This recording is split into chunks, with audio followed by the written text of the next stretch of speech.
dall'interno, dal sotterraneo delle grotte di Vilanova. Ascolteremo tra qualche istante il coro Ardito Desio. Oggi, domani magari farò un altro pezzo, con le sue varie diramazioni, ma sotto Vilanova delle Grotte ci sono circa 43 km di grotte. Io faccio parte del gruppo esploratori e lavoratori Grotte di Vilanova, associazione senza fini di lucro, che ho l'onore di presiedere da 25 anni. L'associazione è stata fondata nel lontano 1925, dopo la scoperta della Grotta Nuova, quindi nel 2025 compirà 100 anni. Io ne faccio parte da 50. Spero che il percorso che avete fatto per arrivare fin qui vi sia piaciuto.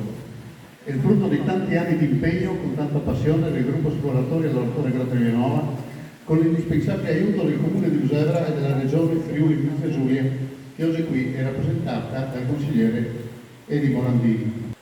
Da uni siamo partiti, da vari siamo passati, Durazzo siamo scesi, in Grecia destinati.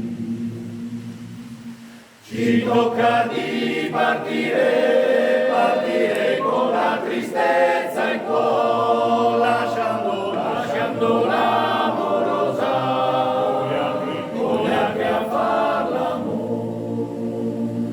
Ci tocca di partire, partire con la tristezza in cuore, lasciando l'amorosa, con gli altri a far l'amore.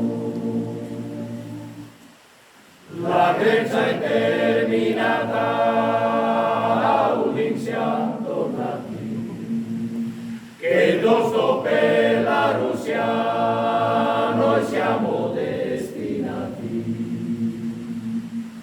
E partire